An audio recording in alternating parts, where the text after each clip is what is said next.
JMC Academy, where we're bringing to you our episode all about creative science.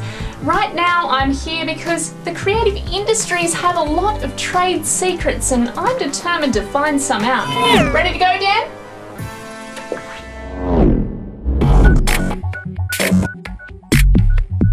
I've tracked down the resident audio whiz. This is Dan. He's well versed in all kinds of sound trickery, but today he's going to tell us some signature sound secrets for the screen.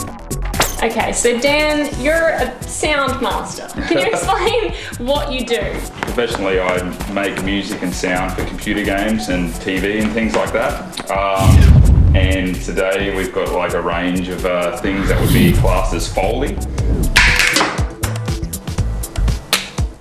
Sound mixers use real-life objects to create the sounds we hear when we watch something on screen. To do this, they watch the vision back in the studio and make sure the sounds are perfectly timed.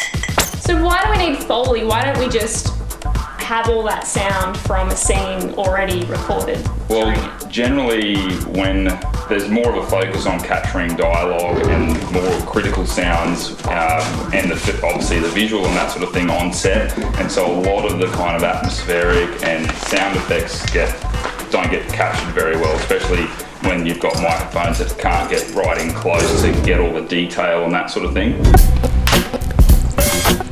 But what about the gory stuff we see in horror movies?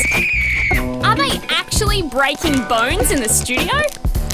Those are obviously, there'll be certain things that you can't really replicate for obvious reasons. So that's when you would utilise different sort of things at your disposal and collect various things from around that maybe can help simulate that sound.